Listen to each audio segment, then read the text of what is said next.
ওম নমঃ শিবায়। জয় শিব শম্ভু। বন্ধুরা, আজ 30শে ডিসেম্বর, 14ই পৌষ, সোমবার। আজকের দিনেই সম্পন্ন হচ্ছে 2024-এর সর্বশেষ পৌষ অমাবস্যা তথা বকুল অমাবস্যা। এই অমাবস্যা আজ যেহেতু সোমবার দিন সম্পন্ন হচ্ছে, তাই এর অপর নাম সোমবতী অমাবস্যা।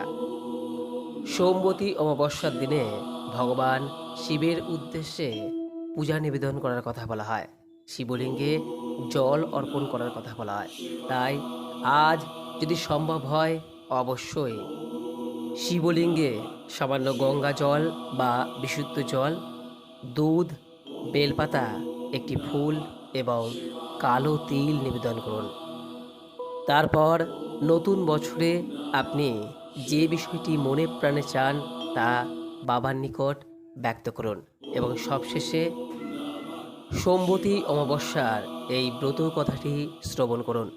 কোনো কারণে যদি আপনি ব্রত, উপবাস বা পূজা দিতে নাও পারেন, ভগবান শিবের উদ্দেশ্যে একটি প্রদীপ নিবেদন করে আজকের দিনে এই সোমবতী অমাবস্যার ব্রত কথাটি একবার হলেও শ্রবণ করুন।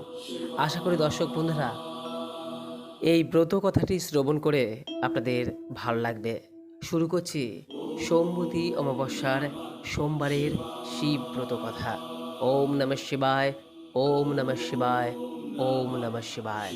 জয় শিব শম্ভু। পুরাকালে অমরপুর নামে একটি নগরে এক ধনী ব্যবসায়ী বসবাস করতেন। দূর দূরান্তে তার নাম, যশ, ব্যবসা ছড়িয়ে পড়েছিল। ঐশ্বর্য, যশ, মান, সম্মান সমস্ত কিছু থাকা সত্ত্বেও সেই ব্যবসায়ীটি ছিল অত্যন্ত দুঃখী একজন মানুষ। কারণ তিনি ছিলেন নিঃসন্তান। দিন রাত তিনি একটি বিষয়ে চিন্তা করতেন যে তার এই বিপুল ঐশ্বর্য, ধন সম্পদ তার মৃত্যুর পর কে দেখভাল করবে। তাই সন্তান লাভের আশায় তিনি সমস্ত কিছুই করতে রাজি ছিলেন। তিনি একদিন জানতে পারলেন যে শ্রাবণ মাসের সোমবার দিন যদি ভক্তি ও নিষ্ঠা সহকারে দেবাদিদেব মহাদেবের আরাধনা করা হয়, তাহলে ভোলানাথ শিব ভক্তের সকল মনোকামনা পূরণ করেন। যথাবিধি মেনে সন্ধেবেলায় তিনি শ্রাবণ মাসের সোমবার দিন ভগবান শিবের অত্যন্ত নিষ্ঠা ও ভক্তি সহকারে পুজো করলেন।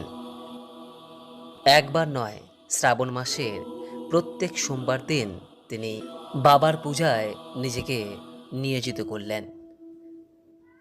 ব্যবসায়ীটির নিষ্ঠা ও ভক্তি দেখে শিবজায়া পার্বতী ভগবান শিবজিকে বললেন, হে প্রাণনাথ, এই ব্যবসায়ী আপনার একজন সত্যিকারের ভক্ত।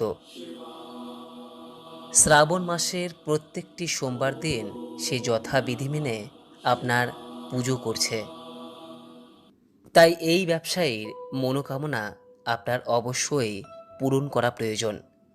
ভগবান শিব দেবী পার্বতীর কথা শুনে প্রথমে সামান্য হাসলেন, তারপর বললেন, হে পার্বতী, এই সংসারে সমস্ত ব্যক্তিকেই নিজের কর্ম অনুসারে ফল প্রদান করা হয়ে থাকে। মানুষ যেমন কর্ম করবে তেমনই তার ফল পাবে। ভগবান শিবের এই কথা শোনার পরেও পার্বতীজি অত্যন্ত আগ্রহের সঙ্গে বললেন, আপনাকে কিন্তু আপনার এই ভক্তের অবশ্যই মনোকামনা পূরণ করতে হবে। কারণ আপনার এই ভক্ত অন্য 5 জনের থেকে অনেকটাই আলাদা। শ্রাবণ মাসের প্রত্যেকটা সোমবার দিন সে যথাবিধি মেনে আপনার পুজো করছে। আপনার পুজো সম্পন্ন করার পরই সে ভোজন গ্রহণ করছে। আপনাকে এই ব্যক্তির সন্তান প্রাপ্তির মনোকামনা অবশ্যই পূরণ করতে হবে।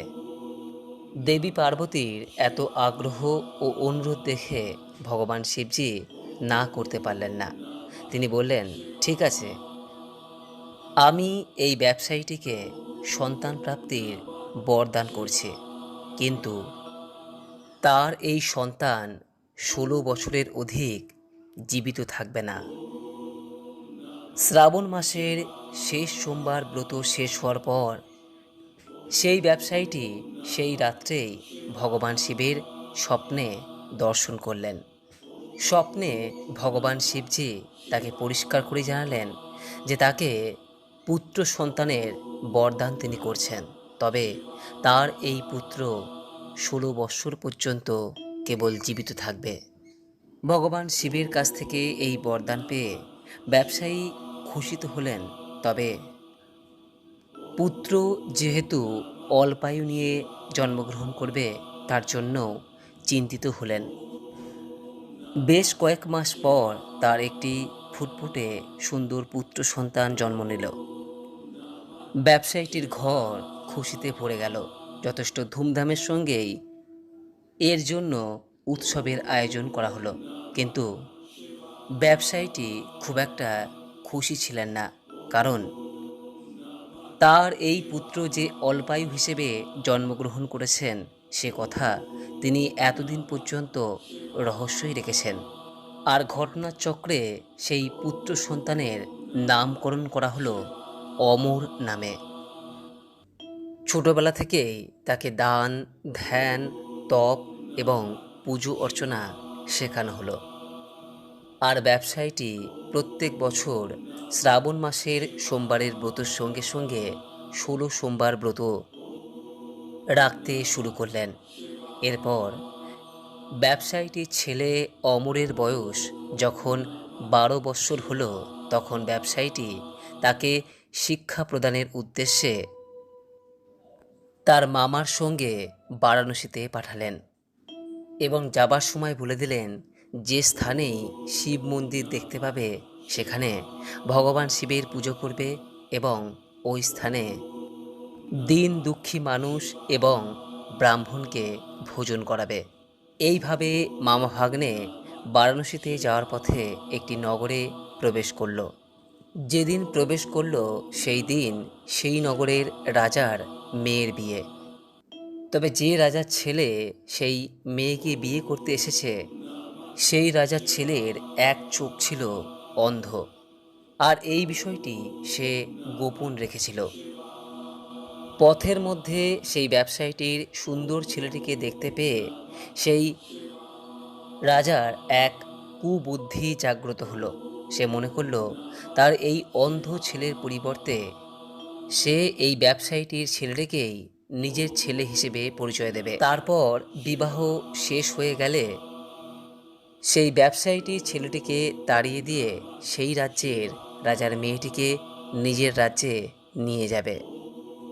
প্রাণের ভয়ে ব্যবসায়ীটির ছেলেটি সেই সময় মুখে কিছু না বললেও বিবাহের পর রাজকুমারীর শাড়ির আঁচলে সুযোগ বুঝে লিখে দিয়ে যায় যে তোমার সঙ্গে তো আমার বিবাহ হলো, কিন্তু বিয়ের পর যে রাজকুমারের সঙ্গে তোমাকে নিয়ে যাওয়া হবে সেই রাজকুমারের আসলে এক চোখ অন্ধ।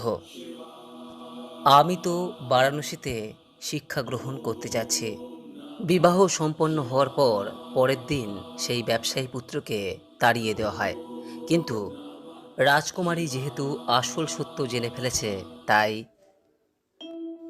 সে রাজার অন্ধ পুত্রের সঙ্গে যেতে রাজি হয় না, বরং ব্যবসায়ী পুত্র অমরকেই নিজের স্বামী মনে করে তার জন্য প্রতীক্ষা করতে থাকে।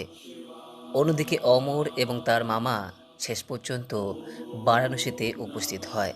সেখানে 4 বছর ধরে অমর শিক্ষা গ্রহণ করে এবং যখন তার 16 বছর পূর্ণ হয় সেই দিনই ভগবান শিবের স্বপ্নাদেশ সত্য হয়, অর্থাৎ অমরের মৃত্যু হয়। ছেলের মৃত্যুর সংবাদ পেয়ে সেই ব্যবসায়ী এবং তার স্ত্রী অন্ন গ্রহণ পরিত্যাগ করে।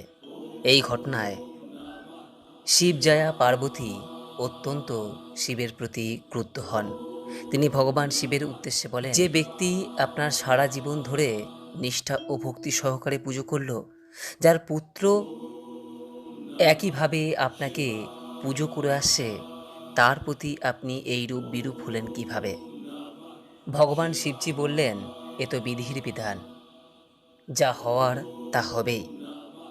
এই কথায় পার্বতীজি আরও ক্রুদ্ধ হলেন। তিনি বললেন, তাহলে ভক্তির কি কোনো অর্থ নেই?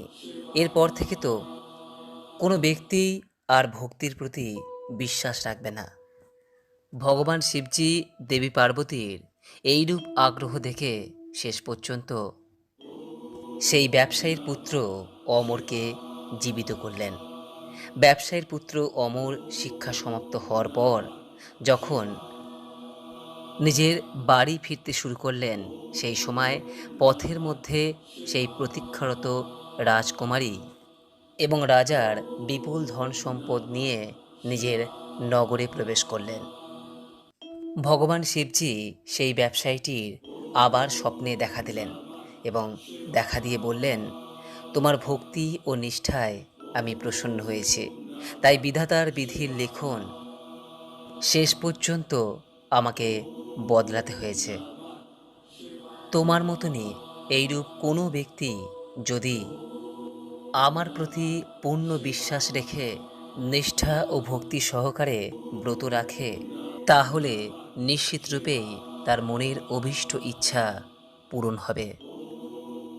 প্রত্যেকটি সোমবার ভগবান শিবের ব্রত রাখার চেষ্টা করুন এবং ব্রত সমাপ্তির পর এই ব্রত কথাটি অবশ্যই শ্রবণ করুন। আশা করি বন্ধুরা ভিডিওটি আপনাকে সমৃদ্ধ করেছে। ভালো লাগলে লাইক করবেন, শেয়ার করবেন। সকলেই ভালো থাকুন, সুস্থ থাকুন এই কামনা করে আজকের মতো ভিডিওটি এখানেই শেষ করলাম। নমস্কার, ধন্যবাদ। ঈশ্বর আপনার মঙ্গল করুক।